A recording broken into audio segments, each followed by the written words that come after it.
الحمد لله وكفى وسلام على عباده الذين اصطفى.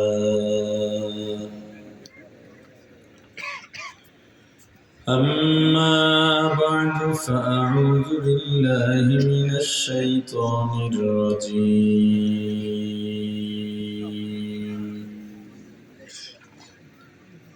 بسم الله الرحمن الرحيم.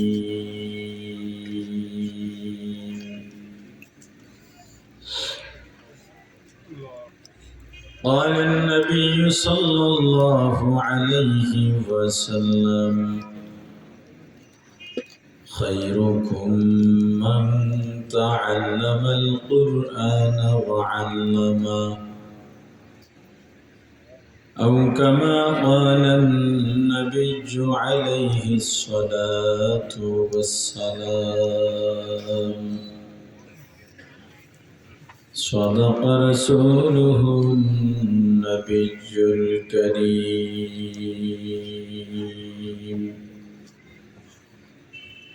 محبة درود شريف اللهم صل على محمد وعلى آل محمد كما صليت على إبراهيم وعلى آل إبراهيم إنك حميد مجيد. اللهم بارك على محمد وعلى آل محمد كما باركت على إبراهيم وعلى آل إبراهيم إنك حميد مجيد. يا حي يا قيوم برحمتك استغيث أصلح لي شأني كله ولا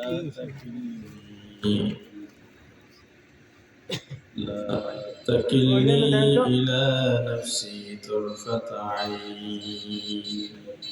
তুমি কি বোকা? মাইক বন্ধ হয়ে গেছে, এখানে কি করবে? এটা উঠে দিলে মাইক চালু হবে, ওখানে সমস্যা।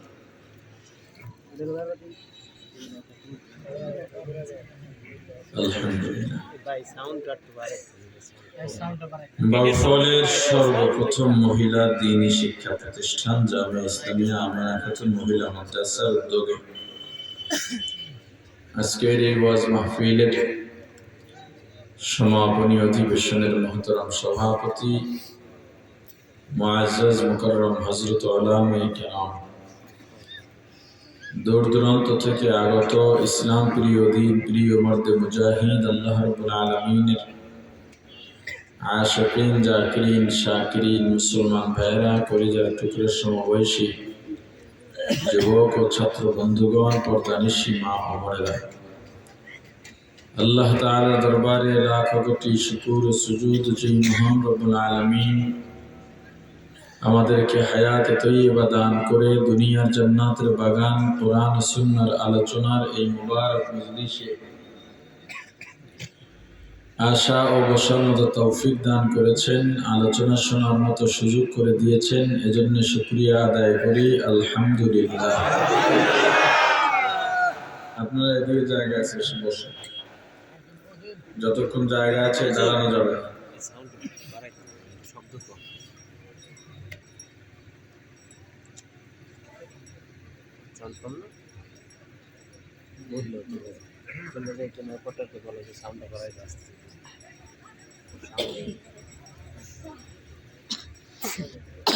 আসেন, কেউ দাঁড়ায় সাউন্ড একটু বাড়ায় নেবে, সাউন্ড কম, এটা সাউন্ড বাড়ায়,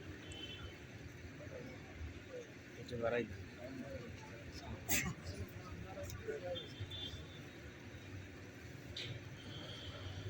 রাসূল করিম সাল্লাল্লাহু আলাইহি ওয়াসাল্লাম বলেছেন, পৃথিবীতে দুই ধরনের মানুষ সবথেকে ভালো। কয় ধরনের মানুষ ভালো? জোরে বলেন। রাসূলের কথায় কোনো সন্দেহ আছে? আপনারা করেন? এক ধরনের মানুষ হলো যারা কোরআন শেখে। এক কারা? সবার জবাব দিতে হবে। এক কারা? দুই যারা শিখান। দুই যারা শেখে তাদেরকে কি বলে? বলেন, সবাই বলেন। আমি কি প্রত্যেক কথা বলার পর এবার বলে দিতে হবে? জোরে বলেন। জবাব দেবেন তো? আপনারা জবাব দিলে আলোচনা কিছু লম্বা হবে, জবাব না দিলে একদম সংক্ষেপ হবে। সিদ্ধান্ত আপনাদের হাতে। আমি বারবার বলতে পারবো না যে বলেন বলেন, 10 বার বলেন, এটা বলতে গিয়া 1 মিনিট সময় ব্যয় হবে। আর এতক্ষণ যেটা বলতে হলো এই যে এটাও খাওয়ার সময় ব্যয়। আমি কোনো মাহফিলে গিয়ে আগে বসি না, কারণ আমি সময়ের মূল্য দিয়ে চলি, এবং মাহফিলের পরেও বসি না, গাড়িতে উঠে চলে যায়। হঠাৎ করে গাড়ি স্টার্ট বন্ধ, মোটরসাইকেলে চলে আসে কোনো বক্তা। এই শীতে ঠান্ডায় মোটরসাইকেলে চলে না, পরের দিন ওয়াজ করতে পারবেন এর জন্য। কিন্তু আমি দাঁড়ায় থাকবো, সময়ের অনেক মূল্য, যেইটা এই সময় প্রত্যেক শ্রেণীর মানুষ সবচেয়ে বেশি অবহেলা করে সময়ের। আপনারা জবাব দেবেন। আপনারা জবাব না দিলে আমার আলোচনার সামনে আগাবে না, মনেও কষ্ট পাই, আলোচনায় আগ্রহ থাকে না। আশা করি দ্বিতীয়বার আর বুঝাতে হবে না ইনশাআল্লাহ। ইনশাআল্লাহ তো সবাই বললেন। যারা শেখে তাদেরকে কি বলে? যারা শিখান তাদেরকে কি বলে? বাংলায় বলেন শিক্ষক। এক কথায় কোরআনের ছাত্র এবং শিক্ষক পৃথিবীর সব থেকে ভালো। কে বলছেন? জোরে। এবার বলেন, কোরআন শিক্ষা দেওয়া হয় কোথায়? প্রাইমারি স্কুলে, KG, kindergarten, high school, college, varsity, কোথায়? আরো জোরে বলতে হবে। অতএব পৃথিবীর সর্বশ্রেষ্ঠ এবং ভালো শিক্ষা প্রতিষ্ঠান মাদ্রাসা। কে বলছেন? আপনি কি রাসূলের উম্মত দাবি করেন? এটা কি মনে প্রাণে করেন? তাহলে আপনার সন্তান মাদ্রাসায় দেন না কেন? আল্লাহ রাসূল বললেন মাদ্রাসা ভালো। মাদ্রাসায় যারা শেখে আর শিখান, কোরআন যারা শেখে আর শিখান, তারা পৃথিবীর সব থেকে ভালো। এবার আপনি ভালোটায় কেন আগান না? বাজারে গেলে মাছ পচাটা কেনেন না ভালোটা? শাক শুকনাটা না তাজাটা? এগুলো তো ভালোই বুঝে, কিন্তু যেটা আমার মূল, যেটা ছাড়া উপায় নেই, সেক্ষেত্রে ভালোটা কেন খোঁজেন না? খোঁজা দরকার কিনা? আচ্ছা, এবার বলে, মাদ্রাসায় যারা শেখে আর শেখান, অর্থাৎ মাদ্রাসার ছাত্র শিক্ষক, আমরা রাস্তায় হাঁটতে দেখলে যদি ডাক দিতে মনে চায়, কি বলে ডাক দিই? জোরে সবাই বলেন। অতএব পৃথিবীতে সব থেকে হুজুররা ভালো। কে বলছে? কি কোনো সন্দেহ আছে না? কেমন আপনার তাকানের অবস্থাতে পাল্লে গেছে? যেই হুজুরকে 2 টাকার দাম দিই না, হুজুর দি বয়ান করে রাসূলের হাদিস দিয়ে ডাইরেক্ট হেদেরকে সবচেয়ে ভালো বানায় দিতেছে, চোখ টোক কেমন হয়ে গেছে? কি মন থেকে মানতে কষ্ট আছে? জোরে বলেন, সব থেকে ভালো কানা? আরো জোরে। এখন আপনি হুজুরদের দাম দেন চাই না দেন, এতে হুজুরদের কিচ্ছু আসে যায় না। হুজুরদের শ্রেষ্ঠত্বের সনদ দিয়েছেন মুহাম্মদুর রাসূলুল্লাহ। এই জন্য দেখবেন হুজুরদেরকে গালি দিলেও বেশিরভাগ হুজুর প্রতি উত্তরে হাসি দিয়ে আপনার জন্য দোয়া করে, কারণ হুজুর জানে আপনার গালাগালিতে হুজুরের কিছু হাসি যায় না, কথা বলেন। কিন্তু আপনার মনে প্রশ্ন, সুয়ালে মুকদ্দার, যে হুজুরদেরকে বা কোরআনের ছাত্র শিক্ষককে আল্লাহ রাসূল এত ভালো বললেন কেন?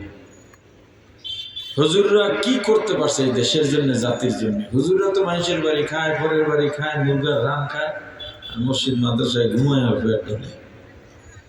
বাউফলে এই কথা বলে না মানুষ হুজুর করে, আসলেই বলে যে হুজুর মানুষের বাড়ি খায়, মাগ না খায়, বলে বলে হুজুরা পরের বাড়ি গেলে আপনার সমস্যা কি? আপনার বাড়ি তো খায় না কথা। যারা বলে হুজুরা পরের বাড়ি খায় ওরা কিন্তু খাওয়ায় না। আপনিও খাওয়াইলেন না, আর একজনে খাওয়াইলো, তাকে হুজুরে জোর করে খাইছে? কথা বলেন। বাড়িওয়ালা গিয়া হুজুরের রুমের সামনে দাঁড়ায় রয়েছে, অফিসে বসে রয়েছে হুজুরের সাক্ষাতের জন্য। হুজুর আজকে দুপুরে বা কালকে দুপুরে আমার বাড়ি খাওয়াই লাগবে। হুজুর বলেন ডায়েরি খালি নেই, শিডিউল ভরা। আপনি একটা দাওয়াত না দিলে ঘরেই উঠতে দেবে না বলার ভাই। যারা খাওয়ায় তারা তো আপনার মতো বিরক্ত না, খাওয়াইয়া নিজের গর্বিত মনে করে, স্বস্তি পায়।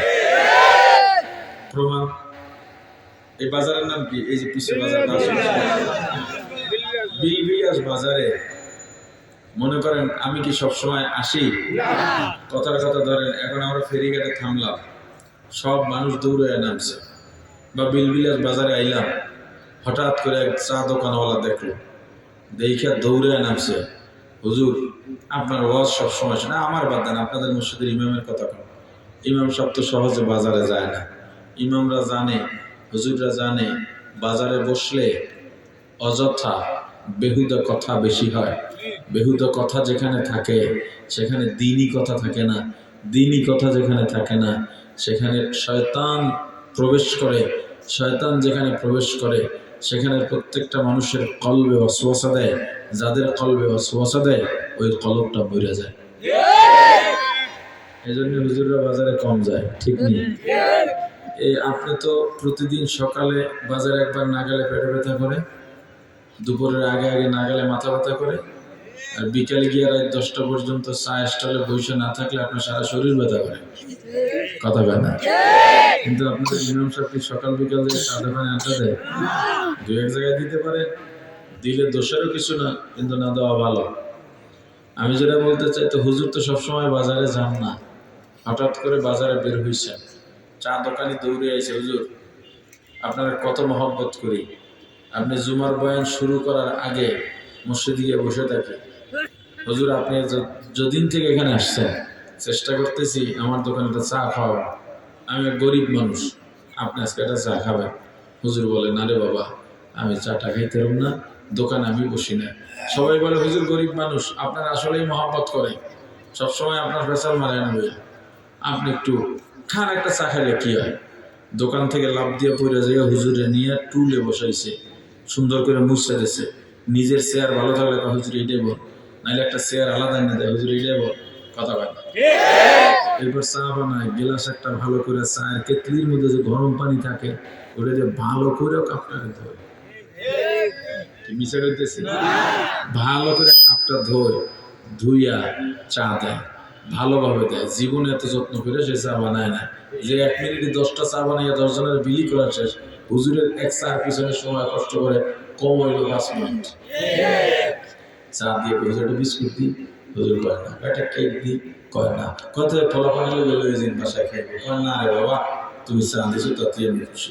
হুজুর চা খাইয়া চিন্তা করছে যে গরিব মানুষ, কয় টাকার বেচা কিনে আমি চায়ের বিলটা দিয়েছি, এটা চিন্তা করে যেই না পকেটে হাত ঢুকাইছে, চা দোকানদারা একক করে আবার হাতটা ধরছে। হুজুর আপনি কি আমার জাহান নামে ভাড়াইবেন? বিল নিলে কেউ জাহান নামে যাবে? তাহলে কথা হইলো আপনার থেকে আমি চা বিল নিয়ে মরে যাওয়া ভালো। আমি তো আপনার মহব্বতে খাওয়াইছি, হাদিয়া যেটাকে বলে, এইটার নাম হলো হাদিয়া, এইটার নাম হলো হাদিয়া। যাই হোক, তো হুজুর চলে গেছে, মনটা ফুরফুরা, মেজাজ ফুরফুরা, একদম ভালো হয়ে গেছে। আপনি গেছেন চা দোকানে, এবারে চা দে, খালি চা খাবা না কিছু খাবা? যা খাওয়া ফ্রি। কেড়ে বিয়ের কথাটা তো চলে, বিয়ে তো আগেই করছি, এই মেয়ে বলেছে, মেয়ে বলা তো আগেই হয়ে গেছে, তাহলে এত খুশি কি লিগে এটা? বহু সাধনার পর ইমাম সাহেবের একটা চা খাওয়াতে পারছি, ঘরটা রহমত ঘুরে গেছে। আপনি মাস্টার মানুষ, আপনার রাস্তা দিয়ে যাইতেছেন, আপনার ধরে না তো তুলবে, আপনার দেখি মাথাটা নিচু করছেন, যাইতেছে কোন ঝামেলায় করে কে যায়। এবার দেখে ঢুকছে আপনার দোকানে, এই চা দেবেন একটা, চা বাইরে আর মনে মনে বিল বিল করে এসে আইসে দিল আমার সব নামাজ পড়াইয়া চা একটা দিছে দিয়ে টেহাও দেয় না, হুজুরও টেহা দেয় নাই, মাস্তানও টেহা দেয় নাই। হুজুরের দেওয়াটা নিজের জন্য জাহান্নাম মনে করছে, আর ওর দোকানে ঢোকাটাই জাহান্নাম মনে করছে। টাকা না দিয়ে চলে যায়, চা দোকানের মন মেজাজ খুবই খারাপ। দোকান বন্ধুরা দোকানদারি করুন, একটা পাপ্প সামনে আছে, কে কিরে বন্ধ করা আছে, এত সকালে বন্ধ করেন বেটা, এখন বহুত টাইম আছে, সন্ধ্যায় হয় না, কারণ মন মেজাজ ভালো না, শালায় আইসি এই দোকানদারে না পাক করে উঠিয়ে গেছে, কথা হয় না। হুজুরে কি জোর করে খাইছে? কথা কয় না। নীল নিয়ে নিজের গর্বিত মনে করবো। আচ্ছা আমার বলেন, হুজুর টেন্ডার বাজিতে দেখছেন না? চুরি না? যারা জবাব দেন না তারা কি দেখছেন নাকি? কি কারণে আপনারা চুপ করে থাকেন? না দেখেন না, এটা যদি না বলেন তাহলে সত্যের পক্ষে সাক্ষী দেওয়া হইল না, এদিকে সওয়াব না গুনাহ? কেন বুঝেন না বলেন? নৌকা ধানের শেষ করতে তো আপনাকে বলে দেওয়া লাগে না। আওয়ামী লীগ যারা করেন একালে দিল দিয়ে কম, নৌকা বললে কয়টা সওয়াব, ধানের শেষ বললে তো হুজুরকে কথার জবাব দিলে তো সওয়াব হয়। কেন জবাব দেন না বলেন? ভুল করেন না। বয়ান আইছেন না? ওয়াজ শুনতে আইছেন? মনে হয় না, ব্যবসা দেখে মনে হয় না। বয়ানে আইছেন? প্রমাণ দিতে পারবেন? বয়ান কি শুরু করছি? এখন কি করলাম? বয়ান আহেন না, ভূমিকা আবার কারে কয়? ভূমিকা কারে কয়? বয়ান আহেন না, ভূমিকা তো এই নাহমাদুহু ওয়া নুসাল্লি আলা রাসূলিল কারীম শেষ। এরপরে তো বয়ান শুরু হয়ে গেল। এই যে আপনারা এখনো বয়ান শুরু হয় নাই, তার মানে আপনারা বয়ানে আসেননি। সবচেয়ে বড় সমস্যা মাহফিলগুলো এইটা। এত মাহফিল হয়, এত কয় জায়গায় কইতে কইতে ফাতা ফাতা বানিয়ে দিয়েছে। চরমনাইতে মাহফিল হয় কয়দিন? টঙ্গীতে ইস্তেমা হয় কয়দিন? 3 দিন মাত্র। তাও কথা বলে মাত্র এই 3 দিনে ডাকাই তো ভালো হয়েছে, আমার নিজের চোখে দেখা আছে। টঙ্গীর ময়দানে 3 দিন সময় ব্যয় করে এলাকায় আসার পরে দস্তরখান ছাড়া খাওয়া যায় না। হারাম ব্যবসার সাথে জড়িত থাকলে ব্যবসাটা সাইরা পুরা নিজের দিনের পথে চলে গেছে। রয়েছে কয়দিন? কথা কম। আচ্ছা আপনাদের বিল বিলাসী বলছিলেন না? এই বিল বিলাসী মাহফিল একটা,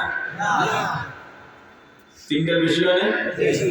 5টা আরো বেশি, 10টা আরো বেশি, 20টা আরো বেশি, কমপক্ষে 50টা মাহফিল হয় এক এক এলাকায়।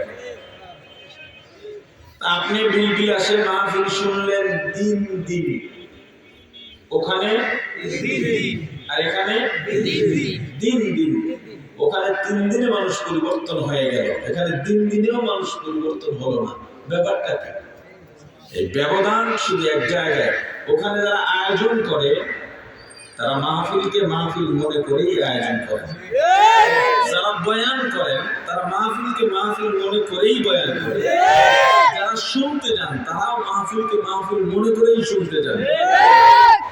আর আমাদের যে দিন দিনের মাহফিল, মাহফিল আয়োজক কমিটিও মাহফিল মাহফিল মনে করে না। যদি মনে করে মাহফিল আয়োজন করত তাহলে এক আলোচক আসবে না, এই জন্য সারা দুনিয়া কাঁপাইতে হবে এমন তো কোনো নিয়ম ছিল না। একটা মানুষ সমস্যা থাকলে আসবে না, তার জায়গায় আরেকজন দিনই আলোচনা করে দেবে। কিন্তু না এলে হুজুর আসেন, ইজ্জত বাঁচান, সব শেষ, অমুক জায়গায় ফোন দিয়ে কান্দাকারি, অমুক জায়গায় ফোন দিয়ে কান্দাকারি। কি কারণ? মাহফিলকে মাহফিল মনে করা হয় না, এজন্য। 2, আমরা যারা আলোচনা করি মাহফিলকে মাহফিল মনে করে আলোচনা করি। মাহফিলকে বানাইছি কামাইয়ের মাধ্যম। কিসের মাধ্যম? এর চুক্তি বিচুক্তির কোনো কথা নাই, কামাই যেহেতু উদ্দেশ্য, চুক্তি করলেই ভালো। কথা বুঝাই দেবে, উদ্দেশ্য যেহেতু কামাই, রুজি রোজগারের মাধ্যম যেহেতু মাহফিল, তো আমি এটাকে রুজির মাধ্যম হিসেবে আসি, মাহফিলকে মাহফিল মনে করে আসি। আপনারা সবচেয়ে বেশি খারাপ, সবচেয়ে বেশি খারাপ আপনারা। এর মধ্যে আমিও আছি, কারণ আমি হিন্দের নামলে আর একজন বয়ান করলে আমি আর আপনার সমান। আমার আগে যিনি বয়ান করছেন, ওনার বয়ানের সময় আপনি আমি সমানই ছিলাম, আপনার শ্রোতা আমিও ছিলাম, আমার শুদ্ধ করতেছে। এই সবচেয়ে বেশি খারাপ শ্রোতা।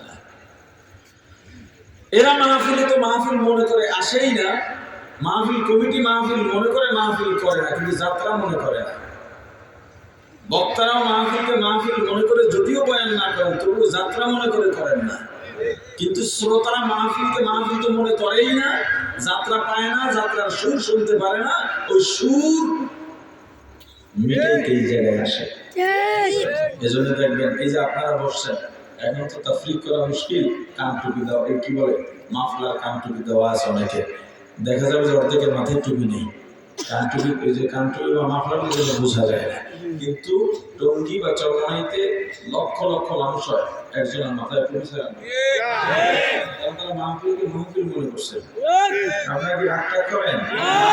রাগ করলেও সমস্যা, আপনার রাগ করতে পারেন, কমিটিও রাগ করতে পারে।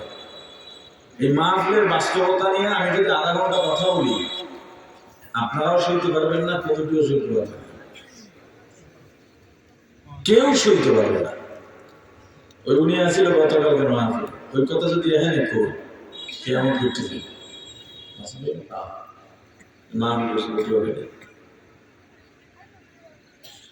শোনেন, তাওয়াক্কুলের কথা আমরা বলি, আমাদের তাওয়াক্কুল কতটুকু আছে, ভরসা কতটুকু আছে। কিছু প্রয়োজন হলে আল্লাহর কাছে চান, ছাত্র শিক্ষক মিলে গভীর রাতে উঠে কাঁদে দাঁড়িয়ে আছে। প্রতিদিন আসরের নামাজের পরে বাধ্যতামূলক খতমে ফাজিলান পড়ে, প্রত্যেক 5 ওয়াক্ত নামাজের পরে মাসনুন যে সূরাগুলো আছে নামাজের রিলেটেড, অর্থাৎ এই নামাজের পরে এই সূরা ফজিলত বেশি, যেমন ফজরের পরে সূরা ইয়াসিন মোটামুটি সবাই জানে, যোহরের পরে কোন সূরা? সূরা ফাতিহা, আসরের পরে নাবা, মাগরিবের পরে এশার পরে দেখছেন একটু বলা পারে, কিন্তু আপনার তো সূরার নাম জানেন না, পড়তেও পারেন না, করতে গিয়ে জানবেন। আবার ভাবলাম দূরিয়া হুজুর এবারে আমরা জান্নাতে যাবো, এমন কথা মন্তব্য করার মতো মানুষ আছে না? না, আফসোস লাগে। কিন্তু শুক্রবার সূরা কাহাফ পড়বো, সপ্তাহে কমপক্ষে একদিন সম্ভব হলে সালাতুল তাসবিহ পড়বেন, হাতে একটা তসবিহ রাখবেন সবসময়। মানুষ মন্দ বলবে বলুক, নিজেরও সঙ্গে লাগবে বলুক, মানুষ বলবে ভাবতে কিছু হোক না, আপনি সবসময় দরুদ পড়েন, জিকির করেন সাল্লাল্লাহু আলাইহি ওয়াসাল্লাম, তসবিহ হাতে রাখলে জিকির আপনার হবেই। যে যা বলে বলুক, তসবিহ তো হাতে আছে, এক সময় জিকির করতে করতে দরুদ পড়তে পড়তে আপনার ভিতরে একটা অহংকার চলে আসতে পারে, এটা স্বাভাবিক। এটা মানুষের সামনে যে আসবে তা না, একা একা অহংকার আসতে পারে। আপনি কত ভালো মানুষ, কারো হাতে তসবিহ নেই, আমার হাতে তসবিহ আছে। এই যখনই অহংকার আসবে, তসবিহ তো হাতেই আছে, যেই জিকিরই থাকেন জিকিরটা পাল্টাই আস্তাগফিরুল্লাহ আস্তাগফিরুল্লাহ আস্তাগফিরুল্লাহ করতে থাকবেন, জিকিরে থাকেন। নামাজের প্রতি যত্নশীল হন, আর যা লাগবে কার কাছে? আমরা কেন জানি একদম এই আল্লাহর কাছে চাওয়াটা ওটাকে গতানুগতিক চাওয়া হয়ে গেছে, একটা মোনাজাত দিয়ে চাই মনে করি এই শেষ, আর এতে কিছুই হয় না। হইলে হইতে পারে, না হইলে না হইতে পারে। আপনার চাওয়ার যে মূল সময়, ওই সময় তো নাক ডেকে ঘুমান, আশপাশের বাড়িগুলো সব আপনার নাক ডাকায় ঘুমাইতে পারে।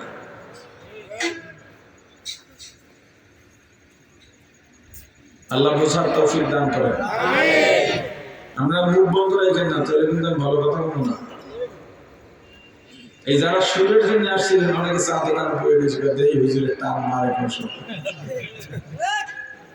ওয়াজ কি জিনিস, বয়ান কি জিনিস, জাহান্নামের পথ থেকে বেঁচে জান্নাতের পথ দেখানোর নাম হলো ওয়াজ বা বয়ান। দুনিয়ার মধ্যে চলবো, চলার পরেও দুনিয়া থেকে মুক্ত থেকে আমি পরকালের দিকে ধাবমান হওয়ার যে নির্দেশনা, জাহান্নাম থেকে মুক্তি এবং জান্নাতের পথে অগ্রসর হওয়া, সিরাতের মুস্তাকিমের কথা বলার নামই ওয়াজ বা বয়ান। এটা সুর দিয়ে বললো ওয়াজ, বিনা সুরে বললো ওয়াজ, দাঁড়াইয়া বললো ওয়াজ, বসে বললো ওয়াজ, দ্রুত বললো ওয়াজ, রাগে বললো ওয়াজ। কথা বুঝেন? আমার নরম ভাষায় বললো ওয়াজ, যেখানে যেটা দরকার। আমি করলে ওয়াজ, আপনাদের মসজিদে ইমাম সাহেব করলে ওয়াজ। এই আগে ওয়াজটাকে রিয়েলাইজ করেন যে আমি আসলে বয়ান শুনবো কিনা। বয়ান শুনলে সুর এখানে ফ্যাক্ট না, এটা কোনো বড় কিছু না। এখানে মেজবার সাহেবকে আসতে হবে, বিষয়টা এমন নয়। অভ্যাস করেন, অভ্যস্ত হন।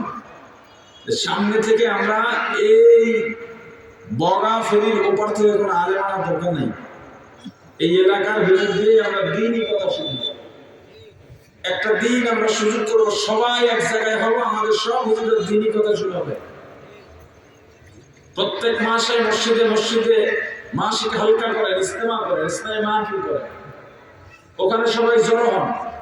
এশারের নামাজের পরে কিছু আমলের ট্রেনিং হোক। যারা কোরআন জানেন না, কোরআন আপনাকে শিখতেই হবে, উপায় নেই। এই জিনিসটা ভালো করে শোনেন, কোরআন আপনাকে শেখাই লাগবে। কোরআন শুদ্ধ নাই, আপনার কিছু নেই, কিচ্ছু নেই। আপনি যে হন একবার কিচ্ছু নেই, কোরআন শুদ্ধ করে শেখাই লাগবে। যারা বলে আল্লাহ তো দেখেন, আল্লাহ খাওয়া তো ভাই, আল্লাহ তো দেখবেন তাদেরকে যারা কোরআন শুদ্ধ করে পড়ছে, এরপরেও হক আদায় হয় না। এদেরকে আল্লাহ দেখবেন, হক যেহেতু আদায় হয় না, যাতে মাফ করলাম। আপনি কোরআন জানেনই না, আপনি পড়ে রয়েছেন দুনিয়ার জন্য, অথচ দুনিয়ার কেউ আমার আপন না। মা বাবা সবচেয়ে বড় শত্রু, স্ত্রী সন্তান আরো বড় শত্রু। আপনার রুগী কিয়ামতের ময়দানে বলবে আমার বিয়েই হয়নি। আপনার মা বলবে তোরও চিনি না, তোর বাপেরও চিনি না। এই দুনিয়ায় কত বছর বাঁচবেন? মা বাবা স্ত্রী সন্তানের সাথে আপনার পরিচয় কত বছরের? মারা যাবেন, এই সম্পর্ক শেষ। রক্ত পানি করা, ঘাম ঝরানো, শ্রম দিয়া যেই কামাই করছেন, কপাল পড়া আমরা নিজেও কামে লাগাইতে পারেন না, পরকালেও নিয়ে যেতে পারেন না, সব রাইখে যান। আপনি মারা যাওয়ার পরে তারা আপনার খবর নেয় না, তাদের জন্য। এই জায়গার মধ্যে 5 বছর 10 বছর হয়েছে, বাবা মারা গেছে, মা মারা গেছে, এমন লোক আছেন না? কোন সন্তানরা আছেন আমাকে বলতে পারেন যে হুজুর আমার বাবা মারা যাওয়ার পরে, যেদিন মারা গেছে তার পরদিন থেকে প্রতিদিন দুপুরে যেমন আমি ভাত খাই, এটা খাওয়াই লাগে, রাতে আমি খাই, খাওয়াই লাগে, সকালে খাই, খাওয়াই লাগে, আবার 11টা 12টার দিকে একটু নাস্তা করা লাগে, আবার বিকালে সন্ধ্যার দিকে একটু নাস্তা করা লাগে, এর মাঝে মাঝে চা পান তো আছেই। এইরকম আমি বাবার জন্য প্রতিদিন একটা টাইম ঠিক করছি, 2 ঘন্টা। এই 2 ঘন্টা বাবার জন্য কান্দি, এই 2 ঘন্টা আর কোনো কাম করি না, বাবার জন্য কান্দি, দোয়া করি। আর বাবার জন্য আমার কামাই থেকে প্রতিদিন আমি 100 টাকা কামাই হলে আমি 20 টাকা আমার বাবার নামে দান করি। এমন কোনো সন্তান আছে? কথা বলে না। তাহলে আপনার সন্তান আপনার জন্য কামবে, আপনি এই আশা করেন কিভাবে? কিভাবে করেন আপনি?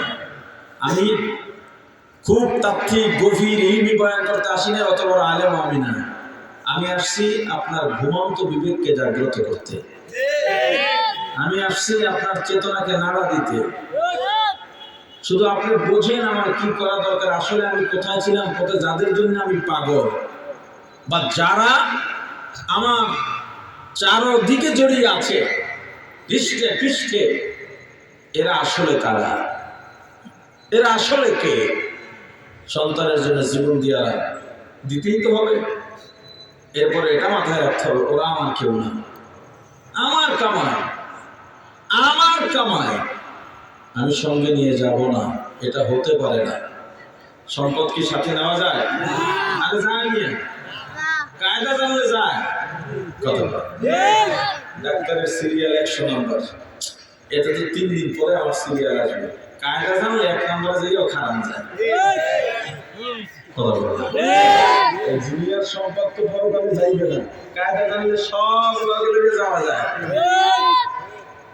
আমরা হলাম বোকা।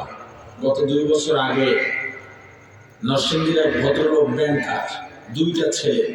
আপনারা দেখছেন, এটা তখন পুরা বাংলাদেশে ভাইরাল একটা টপিক ছিল। বাবা মারা গেলেন, ঢাকায় 6তলা বাড়ি, নরসিংদীতে বাড়ি, নরসিংদীতেও একটা বাড়ি। ব্যাংকের সমান 1 কোটি টাকা তার ডিপোজিট করা আছে, নগদ আছে, ক্যাশ ব্যাংকে ব্যালেন্স। লোকটা মারা গেলেন, নিচতলায় বাবা আছে, একদিন পার হয়ে গেছে, কাপড় দিয়া ঢাকা, দাফন কাফনের খবর নাই। ব্যাংকে 1 কোটি, ঢাকায় 6তলা বাড়ি, নরসিংদীতে বিল্ডিং বাড়ি, 2 সন্তান 4তলায় বসে তর্ক করতেছে সম্পদ কে কতটুক নেবে। এলাকার ছেলেরা মানবিক কিছু পোলাপান প্রত্যেক এলাকায় থাকে, কেউ অসহায় হইলে কিছু কালেকশন করে তার জন্য কিছু একটা করার চেষ্টা করে।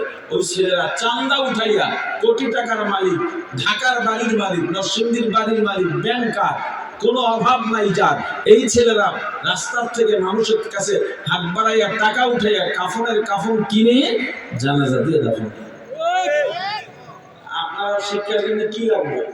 ওগুলো আমার পোলাপান হবে না, আমাদের পোলাপান যে কি ফেরেশতা, হ্যাঁ বুঝি। এটা আলেম হন আর পীর হন, কোন পীর কেউ কোনো পীরের সন্তানরা মনে রাখে না, শুধু নিজেদের ধান্দা করে। দুনিয়াতে একমাত্র ওই সন্তান আপনার সম্পদ যে সন্তান দিন শিখছে, কোরআন শিখছে, এরা সম্পদ।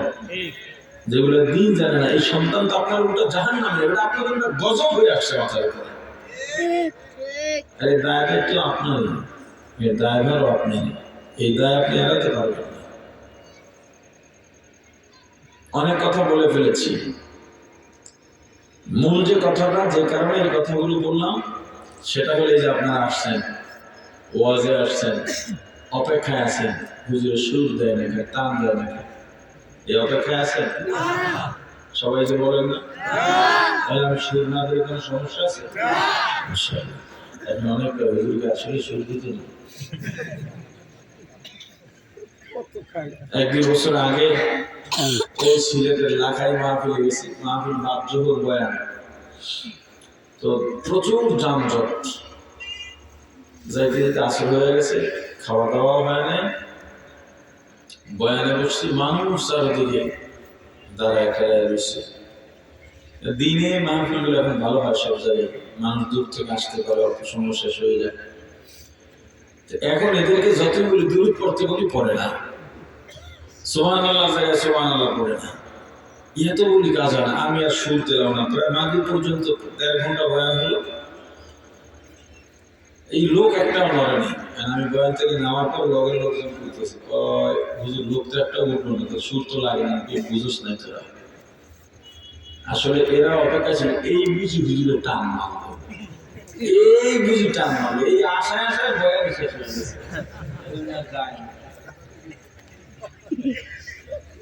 সুর তো আল্লাহর নিয়ামত, হইলে হবে, না হইলে আমরা বয়ান শুনতে আসছি, ঠিক আছে? একমত সবাই? জোরে বলেন। এখন থেকে যত মাহফিলে যাবে, সুরালা বক্তা আইতেছে, এটা শুনতে যাইবেন না বয়ান, যে আসে আসুক, বয়ান শুনতে যাব। এলাকার আলেম হোক, ঢাকার আলেম হোক, দূরের আলেম হোক, কুয়াকাটার আলোচক হোক, এটা আমাদের কাছে আর কোনো ভেদাভেদ নাই।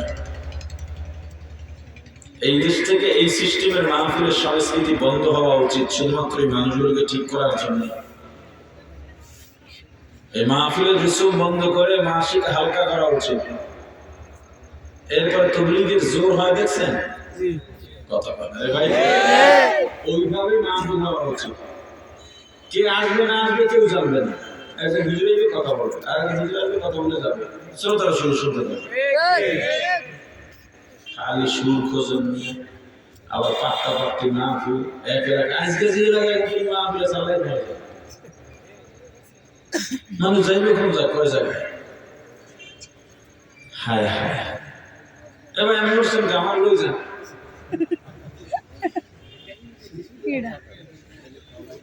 কেউ উঠলে আমার লই যাই না, আমি তো দুই গুণ অনেক কষ্ট করে আইছি, আপনি যদি কাছে এসে গেলাম তো আপনি চাই বেশি গেলাম। আমি কি পরিস্থিতি দিয়ে সেটা বলবো না, তুমি বক্তারা খেলে নিজের কথা কয়। আজকে মাহফিলে আসার নাম, এরপরও আসছে। দাওয়াত নিয়ে নেয় এমন না, দাওয়াত নিছে, কিন্তু মানুষের সমস্যা থাকে না, এরপর আসছে। আমার সমস্যা ঠিকই হয়ে গেছে, আমি আশায়। কিন্তু এরপর আমি উঠতে চাইবেন, আমার ভয় ছিল মানা যাবে না। যারা বাইরে এসে যাওয়া যাইতে চাইছিলাম, যাওয়া যাবে না, মাঝখানে উঠতে হবে। হায় হায়, হুজুরদের কখনো টেন্ডারবাজিতে দেখেছেন? জোরে চুরি, ডাকাতিতে, জবরদখলে, জমি দখল, দোকান দখল, ভিটি দখল, কোথাও দেখেন নাই? সুদে, ঘুষে, এবার বুঝতে জবরদস্ত। চুরি যে করে, চুরির টাকা চোরের নিজের না পড়ে? ঘুষ যে খায়, ঘুষের টাকা ঘুষখোর নিজের না পড়ের? ডাকাতের টাকা ডাকাতের নিজের না পড়ের? জবরদখলবাজের টাকা নিজের না পড়ের?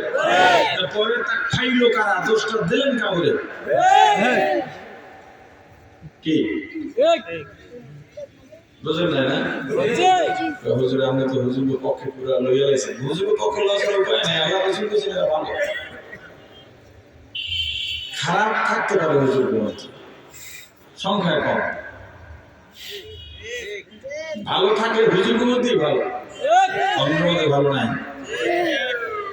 এই হুজুর বলতে মূলত যারা কোরআন শিখছে, মাদ্রাসার হুজুর হতে হবে এমন না, যারা কোরআন শিখছে। আল্লাহ, এরপরও আপনার যেহেতু প্রশ্ন, এই প্রশ্নটা একটা জবাবও থাকা উচিত। ভালো বলছেন কে? একটা হুইসেল বাজতে সব হয়ে থাকে। আমি একটু গায়রা করা মানুষ, গুরুত্ব দিতে হবে। একটা হুইসেল বাজতে দিকে তাকাইছি, আমি এদিকে গুরুত্ব দিই, কে আসছে?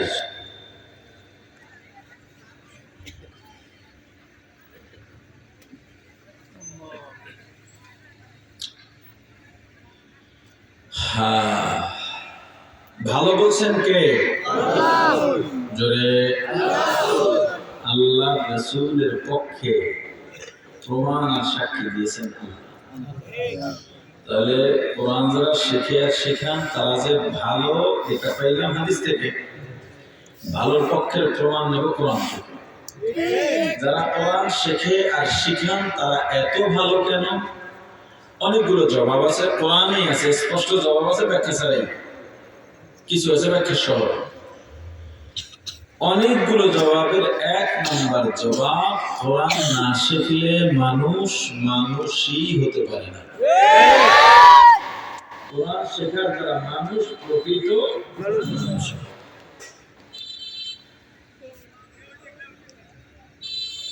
কোরআন বলার দাম কত? আমরা তিন ভাই, আমার বাপ অনেক কষ্ট করে মাদ্রাসায় পড়েছে। আপনারা যত দুষ্ট না, 1000 এক জায়গায় করলে আমাদের একটা ভাই দুষ্টমি সমান হবে। খালি আমাদের বাপটা দেখে, এই বাপের ঘরে আল্লাহ দিছে দেখে লেখাপড়া করা আছে মাদ্রাসায়। এমন কোনো তালবাহানা নেই, তিনটের একটাও সারি নেই পড়ালেখা না করার দেখে। কিন্তু আমার বাপ কি কঠিন, আরে এক তো নামাজ না পড়লে খানা বন্ধ করে যাচ্ছে। চিন্তা করতে পারেন, মায় খানা দেবে ওরে আলা, কেমন করে আলা, মা আবার হেরো যে বাবা মায়া করি পড়ার জন্য জীবন দিয়ে দিল, কিন্তু এখন নামাজ পড়বি না, ভাত দিয়ে যাবে না দেখতে হবে। সবাই এটা বলছে যে ওরা যে দুষ্টমি করছে, অন্য বাপের পোলাপানের 100 ভাগের 1 ভাগ করলেও আমাদের যা পড়ায় না, যে এত ধৈর্য হয় না। এই লেবুখালি কম ফেলি ধরে লয়ে গেছে, পলাই গেছে মানুষের ধরে লয়ে গেছি। আর নেই ফিরে গেলে একটা মসজিদ আছে, মসজিদে ফরজ নামাজ জামাতে লগে লগে কারাইছে, রুকু তুলেছে, চিন্তা করছে আমার যে ইমান, ফরজ নামাজ খাইলে আমার থাকবে না, হ্যাঁ রুকুতে হারিয়ে দিতে পারছে।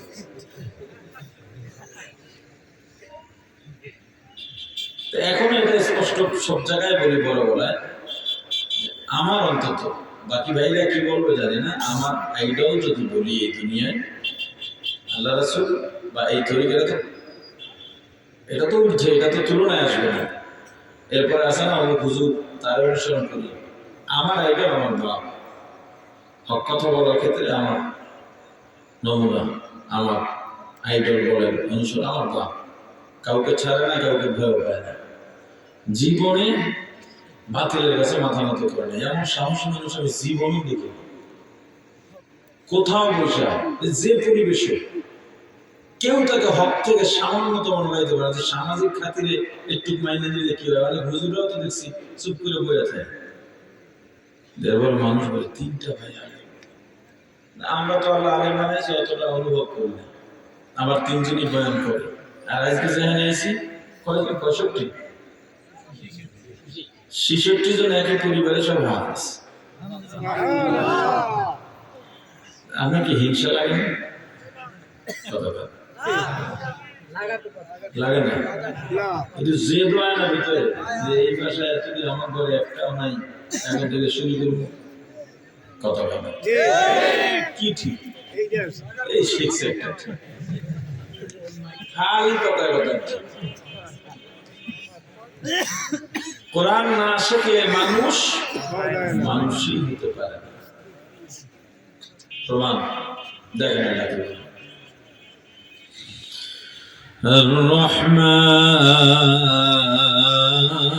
الرحمن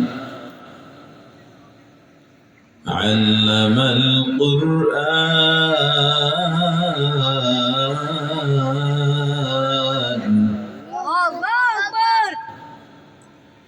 خلق الإنسان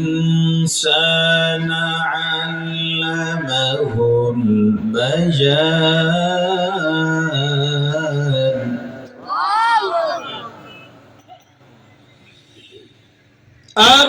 الرحمن علم القرآن خلق الإنسان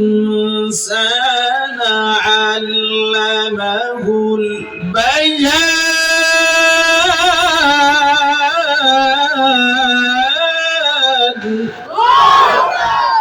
الرحمن দয়াময় আল্লাহ, আল্লামাল কুরআন যিনি কোরআন শিক্ষা দিয়েছেন, খলাকাল ইনসান যিনি মানুষ সৃষ্টি করেছেন। কোরআনের মধ্যে কোনো বাড়তি কথা নাই, ফালতু কথা নাই, প্রশ্ন করার জায়গা নাই, এমন কোন কোরআনে জায়গা নাই প্রশ্ন করবেন উত্তর নাই, এমন কোন জায়গা নাই। যত প্রশ্ন আছে আপনার সব প্রশ্নের উত্তর কোরআনের মধ্যেই আছে। কোরআনে কোনো অনর্থক ফালতু কথা নাই, কোনো ছন্দপতন নাই। আল্লাহ তরতিবতাকে পছন্দ করেন, ধারাবাহিকতা পছন্দ করেন। এজন্য দুনিয়ায় যারা ধারাবাহিক আমল করে তাদের আমলের দাম আল্লাহর দরবারে অনেক বেশি। যেমন একজন মানুষ ফরজ ওয়াজিব সুন্নতে মুআক্কাদা আমল করে আর কোনো নফলের ইবাদত করে না, কিন্তু একটুকু আমল নিয়মিত করে, কখনো কাজা করে না, এই আমলের দাম আল্লাহর দরবারে অনেক বেশি। আর একজন সব আমল করে, তাহাজ্জুদ করে, ইশরাক আওয়াবিল ছাড় নাই, দরুদ তাসবিহ জিকির আজকার কোনো কিছু বাকি নাই, কিন্তু প্রায় সপ্তাহে দেখা যায় ফজরের নামাজ যায়, জোহরের নামাজ যায়, মাঝে মাঝেই মিথ্যা কথা বলে ফেলে, রমজানে দুই একটা রোজাও চলে যায়। এই যে এত তাহাজ্জুদ করলো, এত নফল মুস্তাহাব আমল করলো, ইবাদত করলো, এই ইবাদত আল্লাহর কাছে অতটা দাম নাই যতটা দাম ধারাবাহিক কাজা মুক্ত আমলের আল্লাহর কাছে আছে। ঠিক তদ্রূপ ভাবে আল্লাহ কোরআনকেও ধারাবাহিক সাজাইছেন। আল্লাহর ধারাবাহিকতা কত সুন্দর। একজন মানুষের দিকে তাকাও, দেখো মাথার তরতিব যেখানে থাকা দরকার আল্লাহ সেখানেই মাথা দিয়েছেন, যেখানে কপালের তরতিব দরকার, যেখানে চোখ নাক মুখের তরতিব দরকার আল্লাহ সেখানে সেটাই দিয়েছেন। চোখ দুইটা যদি পিছনে হইতো কেমন? আল্লাহর তরতিব তদ্রুপভাবে কোরআনকে আল্লাহ তরতিব অনুযায়ী সাজাইছেন। আগেরটা আগে বলছেন, পরেরটা। কিন্তু সূরাতুর রহমান এমন এক দামি সূরা, কিয়ামতের ময়দানে আল্লাহ জান্নাতীদের সমাবেশ ঘটাইয়া জান্নাতীদেরকে সামনে বসাইয়া তাদের অন্তরকে শান্ত করার জন্য, আনন্দ দেওয়ার জন্য সূরাতুর রহমান আল্লাহ কুদরতি জবানে নিজে তেলাওয়াত করে শোনাবে। আল্লাহর সুরের ঝংকার এত মধুর তেলাওয়াত, জান্নাতীরা আবেগাপ্লুত হয়ে আল্লাহর কুদরতি কদমে সিজদায় পড়ে বেহুশ হয়ে হাজার হাজার বছর কাটিয়ে দেবেন, জান্নাতীরা বলতেও পারবে না। এমন একটা দামি সূরা, এমন একটা ফজিলতপূর্ণ সূরা। এই সূরার মধ্যে আল্লাহ তরতিব পরিপন্থী একটা কথা বলে ফেলেছেন। কিভাবে দেখেন, আল্লাহ বলেন আনার রহমান, আমি দয়াময় আল্লাহ, আল্লামতুল কুরআন, কোরআন শিক্ষা দিয়েছি। খলাকাতুল ইনসান, মানুষ সৃষ্টি করেছি। ভালো করে বুঝবেন, এরপরে উত্তর দিবেন। বলেন, আমরা দুনিয়ায় আগে জন্মগ্রহণ করেছি নাকি মক্তবে ভর্তি হয়েছি? জোরে বলেন, জোরে। তার মানে আগে জন্ম, পরে শিক্ষা। আগে তারপরে শিক্ষা। কিন্তু আল্লাহ বললেন আর রহমান, এরপরে বললেন আল্লামাল কুরআন, যিনি কোরআন শিক্ষা দিয়েছেন। তারপরে বলছেন খলাকাল ইনসান, মানুষ সৃষ্টি করেছেন। আগে শিক্ষার কথা বললেন না জন্মের কথা? কথা বলেন। আর আমরা দুনিয়ায় আগে শিক্ষা গ্রহণ করলাম, উল্টো হচ্ছে না ঠিক হয়েছে? এই জায়গায় আমরা একটা সিরিয়াল ভুলে গেছিলেন, আর হইতেই তো পারে, মাঝে মাঝে ভুল হইতে পারে না। নাউযুবিল্লাহি মিন যালিক। কোরআন নিয়ে যদি কেউ সন্দেহ করে, ঈমান কিন্তু টঙ্গে উঠবে। এই টঙ্গে এই পৃথিবীর কেউ বুঝবে না, আমাদের বুঝলে ছাড়া। কই উঠবে? টঙ্গে উঠবে। কোরআন নিয়ে সন্দেহ করা যায়? খ্রিস্টানের বড় পণ্ডিত চিন্তা করলো 1400 বছর আগে কিংবা 1000 বছর আগে কোরআন, এর মাঝে আর কখনো সংস্কার হয় নাই। পৃথিবীতে একমাত্র কিতাব, পৃথিবীতে একমাত্র কিতাব যার কোনো দ্বিতীয় সংস্করণ নাই। যত বড় লেখক হোক না কেন, সংস্করণ লাগবেই লাগবে, কারণ সে তো ভবিষ্যতের কথা জানে না। যেমন মনে করেন, আমার একটা বই বর্তমানে সম্ভবত 4র্থ বা 5ম সংস্করণ চলতেছে। এখন এই বইয়ের মধ্যে মাওয়া ফেরি নিয়ে, ওখানে অবস্থা নিয়ে একটা প্রবন্ধ ছিল। আপনাদের হয়তো কারো জানা থাকতে পারে, ফেরির শেষ দিকের একটা ঘটনা, অ্যাম্বুলেন্সের রোগী কিন্তু ফেরি ছাড়ে নাই, ভিআইপি আসবে করে, আর ওই রোগীটা তখন মারা যায়। এটা নিয়ে ব্যাপক আলোচনা সমালোচনা হয়েছিল। তখন হাইকোর্ট, সুপ্রিম কোর্ট থেকে বলেছিল যে রাষ্ট্রপতি, প্রধানমন্ত্রী ছাড়া এই দেশের সবাই যেন ওদের চাপে। এই বিষয়ে একটা লেখা ছিল। এখন কি ফেরি আছে? কথা বলে আমার বইয়ের মধ্যে ফেরি নিয়ে যদি কথা থাকে, তাহলে বইয়ের মূল্য থাকে? একটা লেখককে পাঠকরা মেপে ফেলবে, এই লেখক তো আসলে যোগ্য লেখক।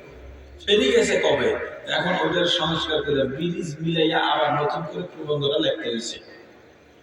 যত বড় লেখক বলেন, সাহিত্যিক বলেন, কলামিস্ট বলেন, প্রত্যেকের লেখায় ভুলও আছে, সংস্করণ হতে হবে। কিন্তু একমাত্র কিতাব এই পৃথিবীতে কোরআন, যার কোনো দ্বিতীয় সংস্করণ নেই। কোথাও হাত দেওয়া লাগে না, হাত দিলে সমস্যা। এক মুসি বই সিলাই করত, আমরা তো মুসি মনে করি যে সেটা সিলাই করে। এইসব যারা করে, এই বই সিলাই করে, এদেরকেই মূলত মুসি বলে। তার একটা খারাপ অভ্যাস আছে, শিক্ষিত কিন্তু এই বদ অভ্যাসের কারণে ভালো কোনো চাকরি টাকরি পায় না। তো এই মুসি বইটই যদি কেউ বাধাই করতে দিত সেখানে পড়তো, পড়ে ভুল দেখলে কারেকশন করে দিত। তো এক লোক বেচারা নিয়ে গেছে কোরআন বাধাই করতে গিয়ে কিছু ভাই না, এই কোরআনে কোনো ভুল নেই, সন্দেহ নাই, ভুল তো দূরের কথা, তুমি কোরআনে হাত দেবা না বাবা। কয় না ঠিক আছে, টাইম দিয়েছে, টাইম মতো গিয়ে দেখে কোরআন সুন্দরভাবে বাধাই করছে। ওনার মাথায় একটা চিন্তা আসছে, জিজ্ঞেস করেছি বাবা এর মধ্যে হাতটা দেয় না তো, বাবা তুমি কলম টলম ধরো না তো করে কয় না ধরি নি, কিন্তু পড়তে বাইর করে মাথাটা গরম হয়ে গেছে। কোরআনের মতো পবিত্র বাণী, এই কোরআনের মতো জায়গায় ফেরাউনের নাম এরকম সইতে পারি না। এটা করছে কি, ফেরাউনের নাম যত জায়গায় ছিল কাটতে আপনারা আমার নাম ঢুকে দিচ্ছে।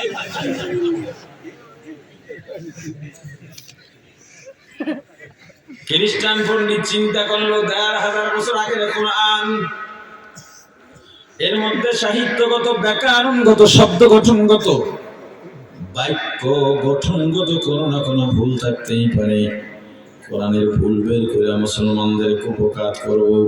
মুসলমানদের যত কৌশলে কুপকাত করতে চাও, ইসলামকে হেয় করতে চাও, তোমার জানা নাই ইসলামের জিম্মাদার, মুসলমানের জিম্মাদার স্বয়ং আল্লাহ। এই পৃথিবীতে কেউ পারে না। তুমি যত বড় ষড়যন্ত্রকারী হও না কেন রে ভাই, সবচেয়ে বড় ষড়যন্ত্র নস্যাৎকারী কে? আল্লাহর নাম নিতে লজ্জা লাগে, জোরে বলুন কে? ওয়ামাকারু ওয়ামাকারাল্লাহ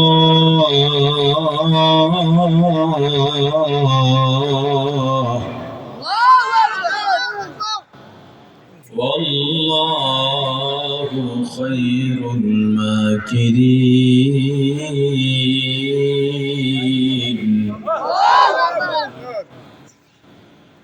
ومكروا ومكر الله والله خير الماكرين.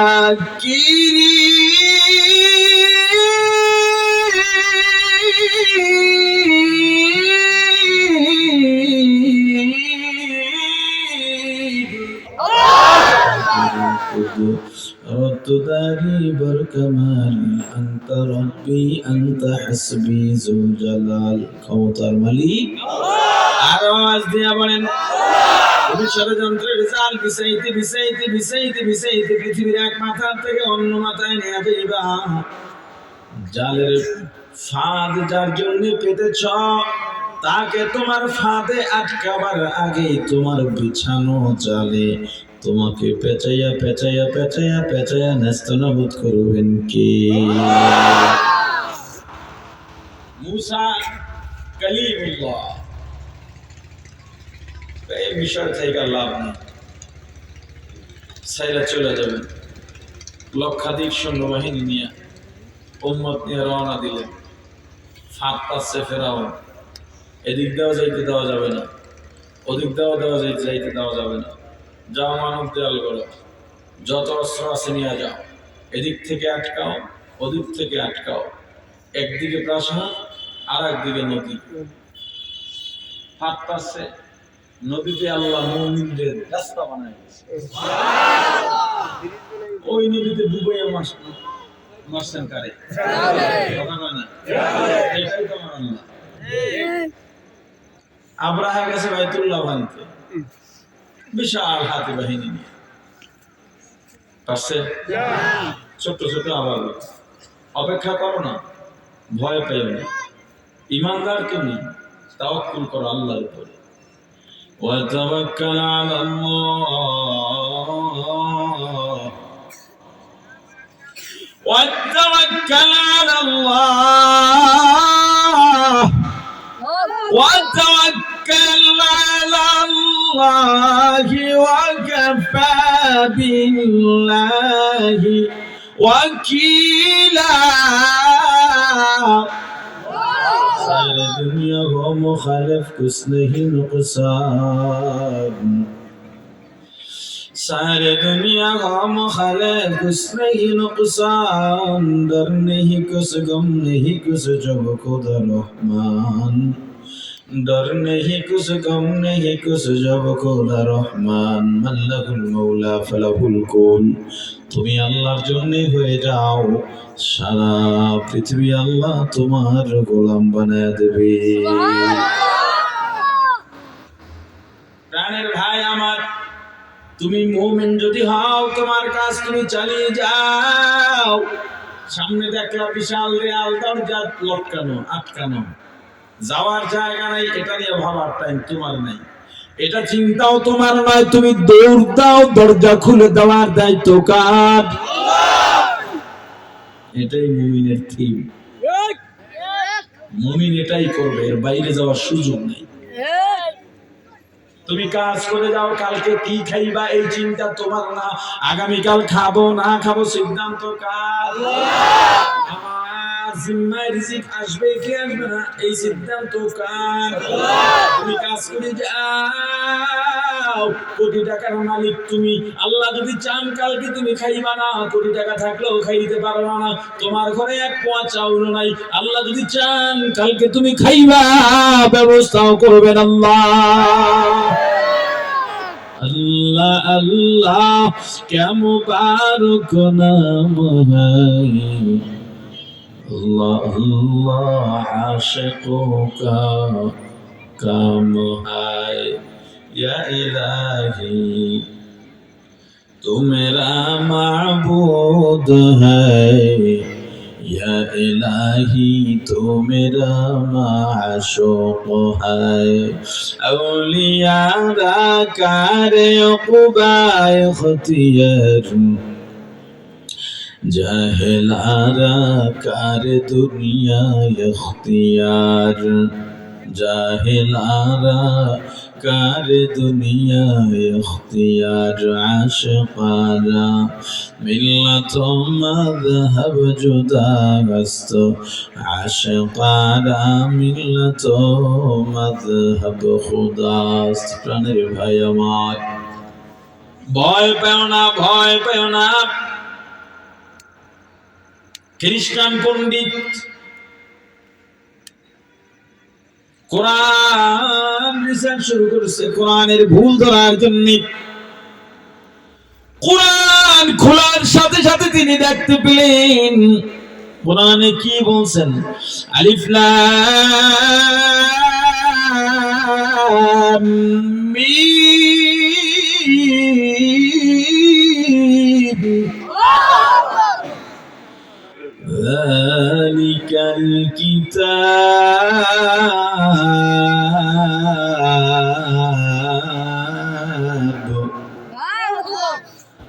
ذلك الكتاب لا ريب فيه هدى للمتقين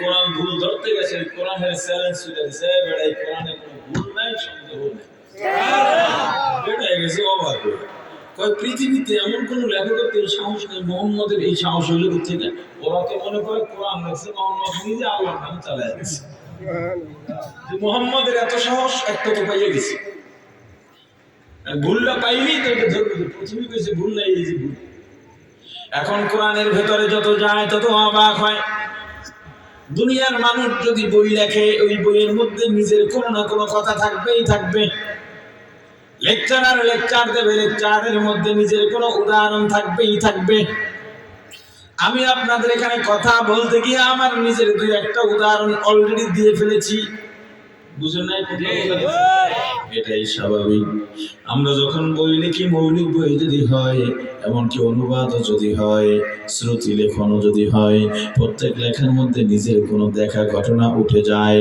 উদাহরণ দিতে গিয়ে লেখকরা লেখে পাঠকরা পড়ার ক্ষেত্রে চিন্তা করতে ঠিক আছে আর আলোচকরা বলে নিজের কথাটা বলেই বলে কিন্তু কোরআন যে মুহাম্মদের লেখা আমরা মনে মনে করি সেই কোরআনই মুহাম্মদের পরিবার নিয়ে, নিজের কথা নিয়ে, নিজের কোনো উদাহরণ, যে আমি রাস্তা দিয়ে যাইতেছিলাম এমন সময় এটা দেখছি, ওখানে ওইটা দেখছি, আমার সাথে এইটা ঘটছে, এরকম কোনো লেখাই নেই। ব্যাপারটা কি? আবার কোথাও যায়, সেখানে গিয়ে দেখে কোরআন, আবার তার চ্যালেঞ্জ করে, ওরা কি মনে করছে কোরআন কি মিথ্যা? যদি মিথ্যা মনে করে কোরআনের মতো একটা কোরআন বানায় দেখাও। সর্বনষ্ট, এই কোন জগতের বিপ্লব? এবার খুঁজে দেখে এই কোরআনে আমি ভুল করি, ওই সময় তো ওই সময়কালীন সবচেয়ে বড় বড় সাহিত্যিকরা, পণ্ডিতরা এই কোরআনের ভুল ধরতে চেষ্টা করেছে। ওরা যখন বলেছে এটা মুহাম্মদের বানানো বই, তখন আল্লাহ বলেছেন তুমি তাদেরকে বলো কোরআনের সবচেয়ে যে ছোট সূরা, এই সূরার মতো একটা সূরা বানায় দিতে। তারা কি করছিল? তারা বাইতুল্লাহর সামনে বিশাল ব্যানার সাইনবোর্ড লাগায় দিছে, নেম প্লেটের মধ্যে লিখে দিছে ইন্না আ'তাইনাকাল কাউসার ফাসাল্লি লিরাব্বিকা ওয়ানহার ইন্না শানিআকা হুয়াল আবতার লাইসা হাযা কালাম। এই জিন্না তাইনা সূরা সবচেয়ে ছোট সূরা, এটাও আমরা বানাইতে পারি না, কারণ লাইসা হাযা কালাম, এইটা মানুষের বানানো কোনো কিছু না। আবার খ্রিস্টান পণ্ডিত তাকায় দেখে, আবার বলতেছে ওরা কি মনে করেছে বা তোমরা কি মনে করেছো দুনিয়ায় আমি যা সৃষ্টি করেছি তা কি অনর্থক? সব কাজের জন্য বানাইছি। এই কয় না এইটা খাইলে সমস্যা হতে গেলে সব ভুয়া কথা, যেগুলো আল্লাহর নিজের তৈরি, মানুষ দিয়ে আল্লাহ বানান নাই। কথাটা বুঝছেন? যেটা সরাসরি আল্লাহর দান, গরুর দুধ, এটা খাইলে কোনো রোগ হয় না, এই জিনিসটা মনে রাখবেন। এটা খাইলে কোনো আর কথা বলেন না, রোগ হয় আপনার গরুর দুধ কোন পাতিলায় রান্না করছেন, সয়াবিনের তেল, জিরা তরকারি দিতে না অন্যটায় কেউ নিয়ে খাইছেন, এটার ব্যাপার আছে। মধু, এটা খাইলে মানুষ কোন ডায়াবেটিস হওয়ারও কিচ্ছু হবে না, এটা মনে রেখে। গরুর চর্বি, এটা খাইলে কিচ্ছু হবে না। আল্লাহ অনর্থক সৃষ্টি করেন নাই, মানুষ নিজেরা যারা প্রক্রিয়াজাত করে এর দরুন মানুষের অসুখ হতে পারে। তবে ঈমানের লেভেলটা ওই পর্যায়ে রাখবে। কথা বুঝেন না? প্রাণের ভাই আমার, এইভাবে দেখতে দেখতে বড় অবাক যেটা তাকে করলো, যেই মুহাম্মদের কোরআন লেখা, মনে করি পুরা কোরআনে ওই মুহাম্মদের নাম আসছে মাত্র 3 বার। কথা বলেন কয়বার? 3 বার। আর তাদের যিশু খ্রিস্টের নাম আসছে 20-এরও অধিক। আচ্ছা হোক, 20 বারেরও উপর, সম্ভবত 27 বার। এত অবাক যে আমাদের ঈসা মসির নাম এতবার, অথচ মুহাম্মদের নাম মাত্র 3 বার। আরো অবাক হইল সামনে গিয়া, ঈসার মা মারিয়াম আলাইহিস সালাম, যার পবিত্রতা, তার বাবা নাই, ঈসার বাবা নাই করতে গাইলো। ইহুদিদের এই জবাব দিতে দিতে আমরা শেষ, কিন্তু তবুও পারতেছি না। কঠিন এবং সঠিক জবাব তো কোরআনে আছে। মুহাম্মদ যেই কোরআন ধারণ করেছেন সেই কোরআনের মধ্যে আছে। শুধু তাই না, মারিয়ামের নামে তো সূরাও নাযিল হয়ে গেছে। এই খ্রিস্টান মুসলমান হয়ে গেছে, এটাই কোরআন। কোরআনে কি ভুলেছে? তা আল্লাহ যে বললেন যে আমি কোরআন শিখাইছি, তারপরে মানুষ বলেছি, অথচ আমরা দুনিয়াতে আগে জন্মাই না শিখি। কথা বলে না, মুফাসসিরিন ইকরাম বলেন না, এটা উল্টা না, এটাই দিক। এটা যদি বুঝতে চাও, জানতে হবে দুনিয়াতে মানুষ হলো 2 প্রকার। এক প্রকারের মানুষ জন্ম বা বংশসূত্রের মানুষ, জন্ম বা বংশসূত্রের মানুষ হওয়ার জন্য আলাদা কোনো গুণ লাগে না, যোগ্যতা লাগে না, সনদ লাগে না। মা বাবা আরো উরুস থেকে জন্ম নিলেই জন্মসূত্রের মানুষ হয়ে যায়। এই মানুষটার দাম আল্লাহর দরবারে নাই। এই জন্মসূত্রের মানুষ যখন কোরআন শিক্ষার শিখে গুণান্বিত হয়, তখনই কেবল প্রকৃত মানুষ হিসেবে বিবেচিত হয়। কোরআন শেখার পরে মানুষ আসলে মানুষ হয়। এখন মানুষ যখন জন্ম হয়, জন্মের আগে কথা শেখে না পরে? কথা বলে না। আল্লাহ বলেন কোরআন শিখে কেবল মানুষ বানাইছি, এই এরপরে কথা শিখেছি। তার মানে কোরআন ওয়ালার জবানের কথাই কথা, যার জবানের কোরআন নাই, যার অন্তরে কোরআন নাই, ওর কথার কোনো দাম দুনিয়ার মানুষের কাছে রাখতে পারে, আল্লাহর কাছে না। কোরআন শেখা ছাড়া মানুষ মানুষ হতে পারে না। এজন্য কোরআন যারা শেখে আর শিখান তাদের দাম দুনিয়ার সব থেকে বেশি। হে ডাক্তার, তুমি ডাক্তারি বিদ্যা অর্জন করেছ, কিন্তু তোমার বিদ্যায় যদি কোরআনের শিক্ষা না থাকে, রে ডাক্তার, ডাক্তার হতে পেরেছ কিন্তু এখনো মানুষ হতে পারো না। তুমি ইঞ্জিনিয়ারিং বিদ্যা অর্জন করেছো, এলাকার মানুষ তোমাকে ফুলের মালা পরায়, মসজিদের সভাপতি বানায় দিছে, স্কুলের সভাপতি বানায় দিছে, কিন্তু তোমার ইঞ্জিনিয়ারিং শিক্ষার মধ্যে যদি কোরআনের শিক্ষা না থাকে, ইঞ্জিনিয়ার তুমি অনেক বড় সম্মানী দুনিয়ায় হতে পেরেছো, কিন্তু আল্লাহর আদালতে এখনো মানুষ হতে পারো না। हकीकत से तो दुनिया बेखबर है, दुनिया की नुमाइश पर नजर है, नमी गोया के आज दुनिया जुदा बाश, बहर कारे के बाशी बा खुदा बाश, जिससे दुनिया आज खुदा गाफिल बुदर, नए कमाशो नुकरहो फर जिंदजान, दुनिया में हो दुनिया का तलब गार नहीं हो, दुनिया में हो दुनिया का तलबगार नहीं हो, बाजार से गुजर हो खरीददार नहीं हो, बाजार से गुजर हो खरीददार नहीं हो, जागा जी लगाने के दुनिया नहीं है, जागा जी लगाने के दुनिया नहीं है, ये इबरत की जाहे तमाशा नहीं है, ये इबरत की जाहे तमाशा नहीं है। कुरान वालार मर्यादा আল্লাহর দরবারে জন্য অনেক বেশি। ওরে আমার ভাই, কুরআন পড়নেওয়ালা জাননেওয়ালা একজন সন্তানের দাম কত জানো? এক বুজুর্গ স্বপ্নে দেখেন আলমে আরওয়ার মধ্যে চলে গেছেন, অনেক মানুষ কারাজেলে গিয়া ছোট্ট ছোট্ট পোটলা এভাবে ছিটায় ছিটায় মারতেছে, বিয়ের খেজুরের মতো মারে, আর সবাই দৌড়িয়া দৌড়িয়া নিয়ে যায়। একজন এরকম শাহী মস্তদে বসা, সে নির্দেশনা দিতেছে, এই তুমি এদিকে যাও না, এই তুমি এদিকে যাও। হুজুর দিয়ে জিজ্ঞেস করলেন যে ভাই এরা কারা? এরা সব রূহ। আর এই পোটলা কি? বলে এদের আত্মীয় স্বজন সন্তানেরা দোয়া দরুদ পড়ে যখন তাদের রুহে করে বর্ষায়া দেয়, তখন ফিরিস্তারা এনে এবার ফলায়, যার যারটা নেয়। যারা কান্দে এদের কেউ নেই, এরাও বড় আশা করে আসছিল, কিন্তু এদের দোয়া পাঠাবার মতো কেউ নাই দেখে এরা আবার ফিরে যায়। এরা প্রতিনিয়ত ভাবে আসে আর কাঁদতে কাঁদতে ফিরে যায়। কিন্তু আপনার লাগে না? বলে না। কেন? আমার একটা ছেলে আছে দুনিয়ায়, ও তেলাওয়াত করে। কয় ছেলেটা আমার দেখতে ইচ্ছা। বলে অমুক এলাকায় যাবেন, ছোট্ট একটা বাজার আছে, বাজারের কিনারে ছোট্ট একটা দোকান, ওই দোকানের মধ্যে কিছু বই বিক্রি করে অথবা চা বানায়। আমার ছেলেটাকে দেখবেন কি করে।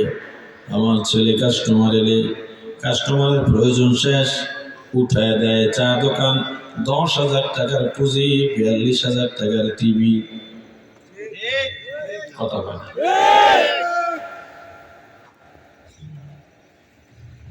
তাহলে আমাদের অত বছর আসবে না, কাদের আসবে বলে? লোকজন যাতে বসে থাকে টিভি দেখে, মাঝে মাঝে একটা চা অর্ডার দেয়। আর যত গিবত আছে, যত রাজনৈতিক গবেষণা আছে, সব ওই জায়গা থেকে। এখন ওরে বিশ্লেষণ, আরে বাপ রে বাপ, ফতুয়া চাইতে এখন আর ফতুয়া বিভাগ লাগে না, চা দোকান থেকে বহু ফতুয়া পাওয়া যায়। খালি গিয়ে চা দোকানে ছাড়বেন, এই সমস্যার সমাধান কি দেখবেন, কত মুফতি সেখান থেকে ইনস্ট্যান্ট কত মুফতি পাওয়া যায়। আল্লাহর ঘুম ভেঙে গেছে। উনি খুঁজতে খুঁজতে গেলেন, দেখেন হ্যাঁ স্বপ্নে যা দেখছেন বাস্তব, পেয়ে গেলেন। উনি দূর থেকে লক্ষ্য করলেন কাস্টমার চলে যায়, এরপর ছেলে কোরআন নিয়ে পড়া শুরু করে। কোরআন ওদের কি কিছু হয়েছে না? আমার বাবার পড়া মনে খারাপ ধারণা করে উঠে একবারে চলে যান, মনে দেখতেও কি আশ্চর্য ব্যাপার। ওদিক কেন টাকা গেছে না? আজিব লাগে।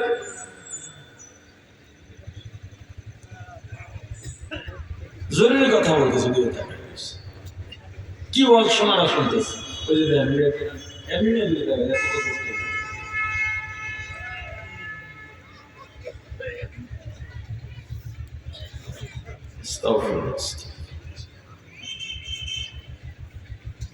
কোরআন পড়তেছে, আবার কাস্টমার আসে, কোরআন দেখে আবার তাড়াতাড়ি আসে, আবার কোরআন। কোরআন শেখা একটা ছেলের কি দাম! ওই মা বাবার কপাল কত ভালো, ভাগ্য কত ভালো, নসিব কত ভালো, যেই মা বাবার সন্তান কোরআনের আলেম, কোরআনের হাফেজ, মসজিদের ইমাম, মাদ্রাসার শিক্ষক।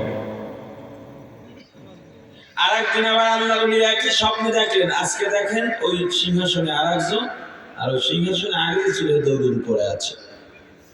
বলে ব্যাপার কি, আমার ছেলেটার দুনিয়ায় নাই।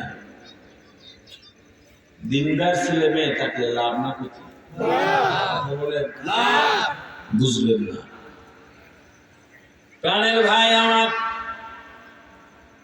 আপনি তো দুনিয়াদার সন্তান পেয়ে বড় গর্ব করেন। রিক্সাওয়ালা রিক্সা চালায়, মাথার মধ্যে টুপি, মুখের মধ্যে দাড়ি, গায়ের মধ্যে জুব্বা, এমন রিক্সাওয়ালা আছে না নাই? এই রিক্সাওয়ালা তাহলে তুমি কেন পারবা না? রিক্সাওয়ালা রিক্সা চালায়, হাতের মধ্যে হ্যান্ডেল ধরা, পায়ের মধ্যে পায়ে প্যাডেল মারে, জবানের মধ্যে আল্লাহর জিকির আছে না নাই? এলাকার মহাজন হাত বানাইছে, রিক্সাওয়ালা নিয়ে যাও। রিক্সা উঠে রিক্সা চালায়, জবানের মধ্যে জিকির, আর রিক্সা চালায় প্যাডেলে প্যাডেলে জিকির, প্যাডেলে প্যাডেলে জিকির। এই রিক্সা চালানোটাও তার ইবাদত হয়ে যায়। গন্তব্যে গিয়ে নামার পরে মহাজন টাকা বের করতেছে, টাকা দেয়, ভাড়া দেয়। মোল্লা ভাড়া কত? মোল্লা, মুন্সি, মৌলভী, এই শব্দগুলো সম্মানের, কিন্তু বাংলাদেশের শব্দগুলো সম্মান নাকি তিরস্কার করে ব্যবহার করে। এজন্য আমি বলি হুজুরদেরকে মোল্লা, মুন্সি, মৌলভী বলা যাবে না। হয়তো ভাই ডাকেন, না হয় হুজুর ডাকেন। যদি কোনোটা পছন্দ না হয় দরকার হলে আব্বা ডাকেন, তবুও মোল্লা, মুন্সি, মৌলভী ডাকা যাবে না।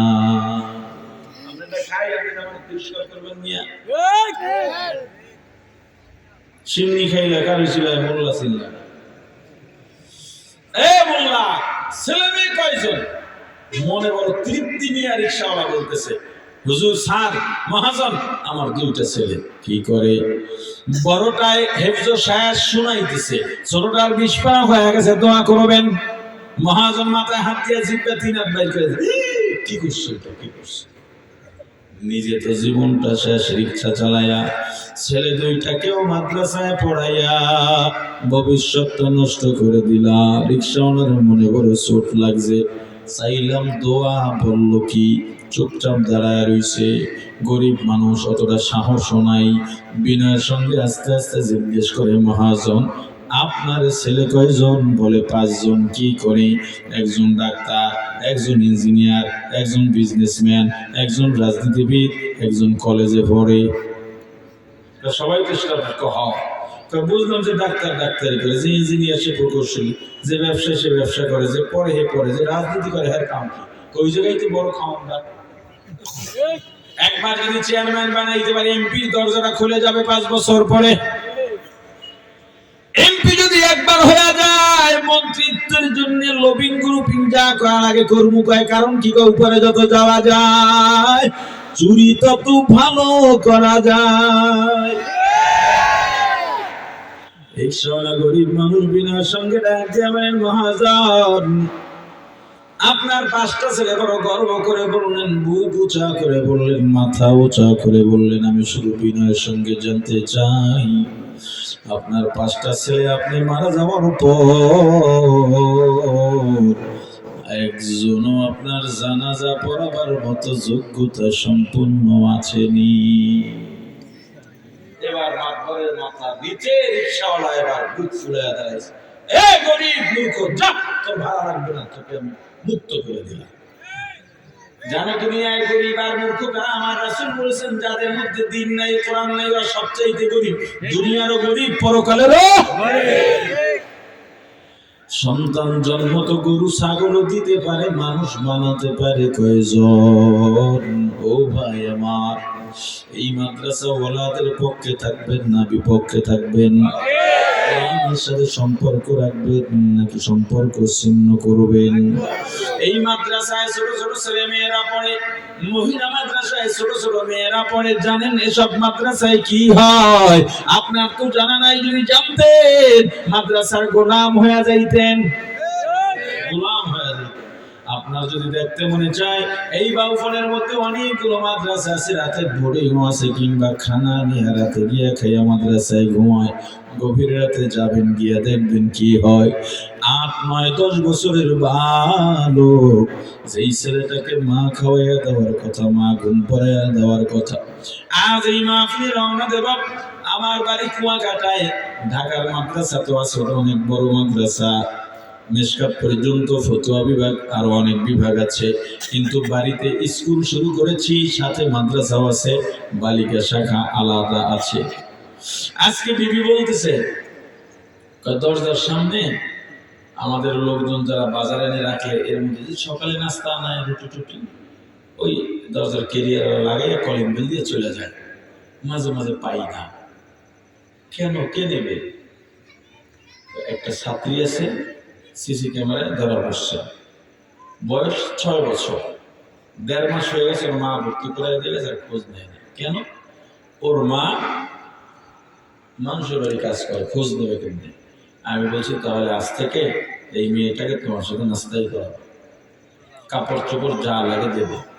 কিন্তু এই মেয়েগুলো কি করে বলেন? এই যে মাহফিল থেকে যাই, যখন ঢাকা যাই, ঢাকা বাড়ি থেকে বাড়ি, রাত্র 2টা 3টায় উঠি, এই বালিকা শাখার ভিতরে মেয়েদের কান্নাকাটি, নামাজ পড়তেছে, শুক্রবার জুমার আগে সময় সালাতে তাসবিহ পড়ে, ছেলেদের কান্নাকাটি।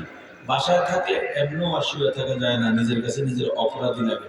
ওরা ছোট ছোট ছেলে মেয়ে, 10 মায়ের, 10 এলাকার, 10 সন্তান, ওদের মা খাওয়াইয়া দেওয়ার কথা, এখন পর্যন্ত কাপড়টা ঠিকভাবে ধরতে পারে না, প্লেটটা ঠিকভাবে ধুইতে পারে না। ওরা যদি কান্নাকাটি করে, আমি যদি ঘুমায় থাকি সবল হয়ে, আমার চেয়ে নেমে খাওয়া আমার কে আছে?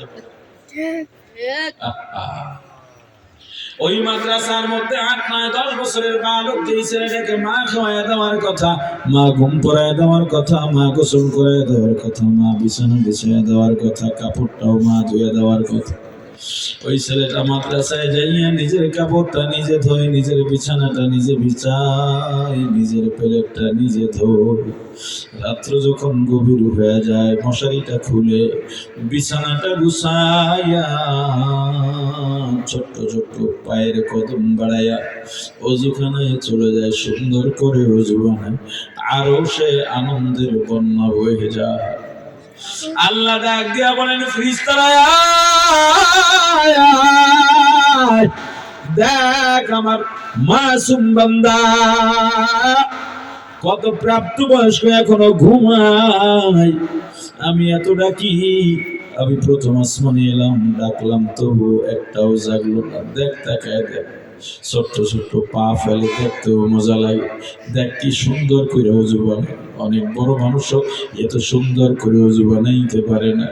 অজুটা করে রুমের মধ্যে কিংবা মসজিদের কোনায় যায় নামাজ বিছাইয়া, ছোট্ট বালক তাকবীরে তাহরিমা আল্লাহু আকবার বলে হাত বেঁধে আউযু বিল্লাহ বিসমিল্লাহ পরে, সানা পরে, আউযু বিল্লাহ বিসমিল্লাহ পরে আল্লাহর দরবারে ফরিয়াদ শুরু করে, আলহামদুলিল্লাহি রাব্বিল আলামিন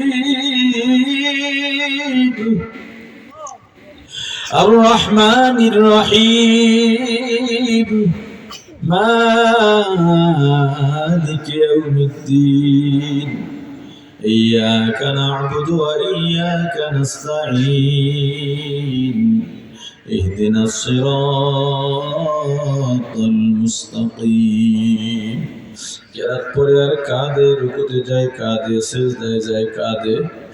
2 রাকাত 4 রাকাত নামাজ শেষ করে কিছুক্ষণ তেলাওয়াত করে, জিকির করে, দরুদ পড়ে, ইস্তিগফার পরে খুশি 2টা হাত আমার আল্লাহর দিকে বাড়ায় দেয়। আর তুমি তো নাফরমান, গভীর রাতে নাইট ক্লাবে যাইয়া, সিনেমা দেখতে যাইয়া, যাত্রায় যাইয়া পরনারীর সঙ্গে কথা বলতেছো। তোমার জন্য আসমান থেকে গজব আল্লাহ লটকায় রাখছে, যে কোনো সময় তোমার উপরে গজব পড়বে, পুরো এলাকাটা ধ্বংস হয়ে যাবে। ওই সময় মাদ্রাসার ছোট্ট বালক এখনো ঠিকভাবে দাঁড়াইতেও পারে না, লুঙ্গিটাও ঠিকভাবে পড়তে পারে না, জামাটা কেমনে ধুইতে হয় তাও জানে না।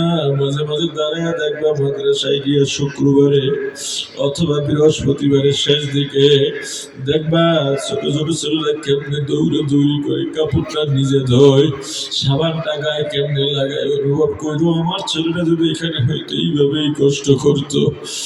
আহা, ওই ছেলেটা দুটা আল্লাহর দরবারে দোয়া করে, আল্লাহ আমার বাবা গরিব, বাবার মাও গরিব, আল্লাহ আমি এই মাদ্রাসায় লেখাপড়া করি, টাকা পয়সা দিতে পারি না, ও আল্লাহ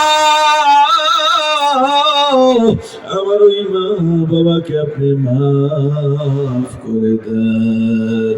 আল্লাহ আমি বন্ধ যখন বাড়ি যাইতাম, গভীর রাতে কান্নার আওয়াজ হইয়া ঘুম ভেঙে যাইত, বেড়ার সঙ্গে কান্না লাগায় শুনতাম আমার মা আমার বাবা তাহাজ্জুদ নামাজ আদায় করে চোখের পানি ছেড়ে আপনার দরবারে আমার জন্য কাঁদে। সেদিন কথায় কথায় আমাদের ছোটবেলার কথা উঠলো, তাকায় দেখলাম আমার বাবা চোখের পানি ছেড়ে কাঁদে। বললাম আব্বা আপনি এই সময় কেন কাঁদেন? আব্বা কান্না চোখে কথা বলতে পারেন না, বলে ওরে বাবা তোদেরকে মাদ্রাসায় পাঠাইয়া একটা রাত ঘুমাইতে পারি নাই, এমন কোন রাত নাই তাহাজ্জুদে উঠি নাই রে বাবা। এই সন্তানের বাবা সন্তানকে মানুষ বানাইবার সন্তানের জন্য তাহাজ্জুদ পরোয়া হইতে পারে না।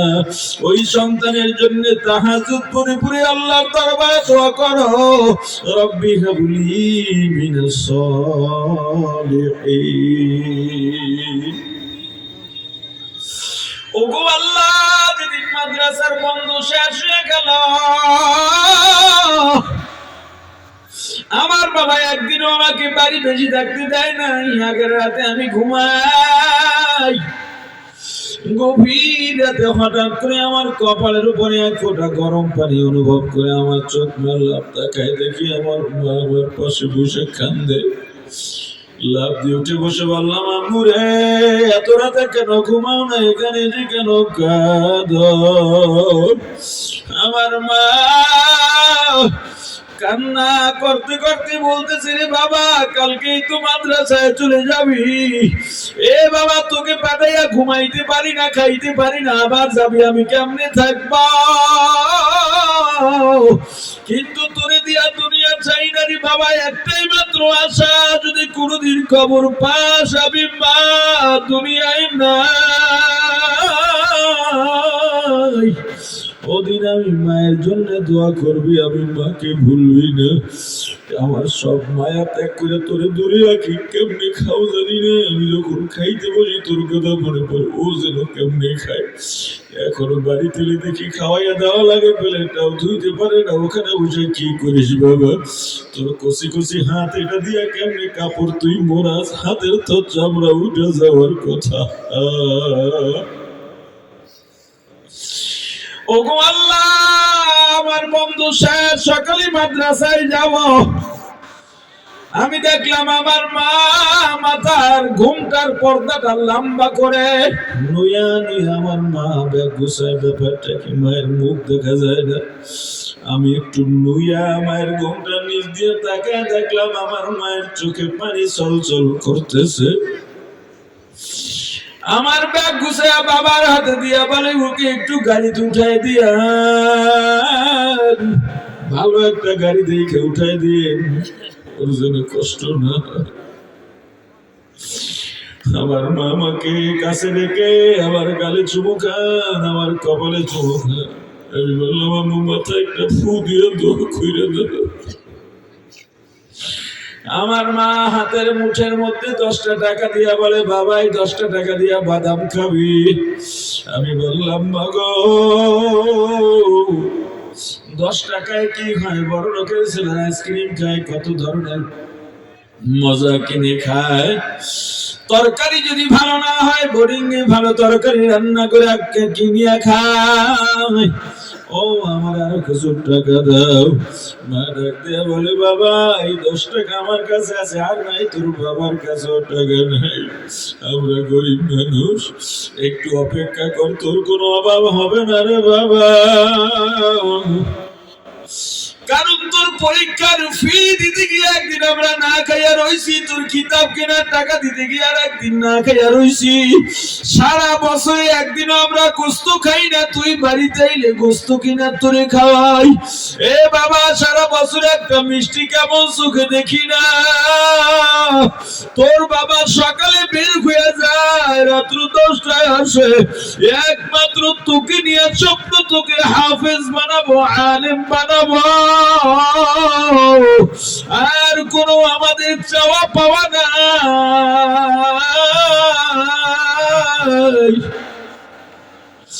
বড় লোকের ছেলেরা যখন আইসক্রিম খাবে তুই 10 টাকা দিয়ে 2 টাকার বাদাম কিনে খাবি, তো ওদের দিকে তাকাবি না। আরে মাদ্রাসায় যখন পড়তাম মন তো দেখতো না, 7 বছর বয়সে মাদ্রাসা বাড়ি থেকে 50 কিলো দূরে। আসরের পর ছাত্র ভাইরা খেলতো, মনটা ভালো লাগতো না। মাঠের বাড়ির তাল গাছে ঘুরাই ঘুরে বাড়ির দিকে তাকাইয়া তাকাইয়া কাঁদতাম। হুজুররা বুঝাইতো ধৈর্য ধরে থাকো বাবা, এলেমের এত দাম, কোরআনের এত দাম, আজ বুঝবা না কয়দিন গেলে বুঝবা। আজকে এলেম নাই, কালাম নাই, যোগ্যতা নাই, আমল নাই, এখানে যত মানুষ আছে সবার গুনাহ এক জায়গায় করলে আমার গুনাহ সমান হবে।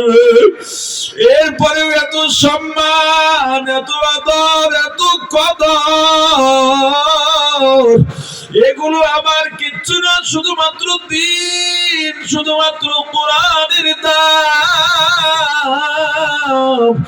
এ বাউফলের আমার মা বোনেরা, বৃদ্ধ বাবাজি, যুবক ভাই, সন্তান তো কোরআন জানে না, তুমিও কোরআন জানো না, ঘরের মধ্যে কোরআনের আওয়াজ নাই, ঘরের মধ্যে কোরআনের তেলাওয়াত হয় না, এর চেয়ে বদনসিব আর কি হতে পারে আমার ভাই।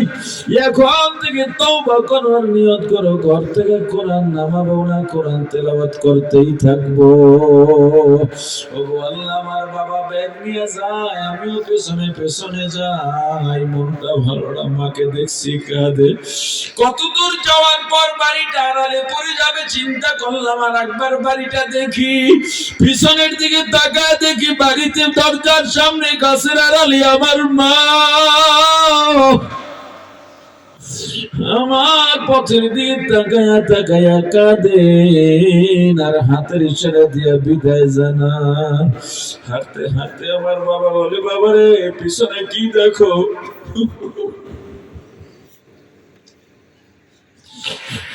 বলে আব্বু আম্মু যে দাঁড়িয়ে দাঁড়িয়ে কান্দে, কয় বাবা দিকে তাকাইস না। তোর মা শুধু আজকে না, তোকে মাদ্রাসায় দিয়া মাঝে মাঝে রাতে দেখি তোর মা বিছানায় নাই।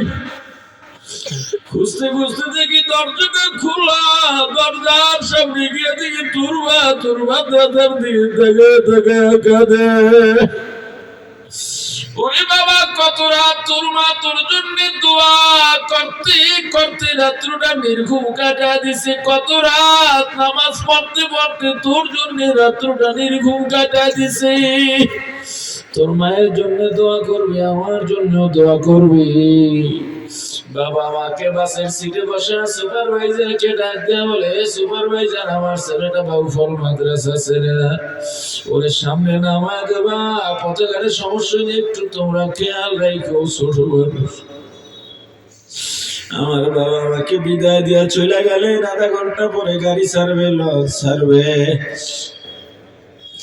মনে করছি আমার বাবা তো শক্ত, আমাকে দুষ্ট ছেলেদের সাথে মিশতে দেয় না, আমাকে বন্ধের পরে একদিনও বাড়িতে থাকতে দেয় না।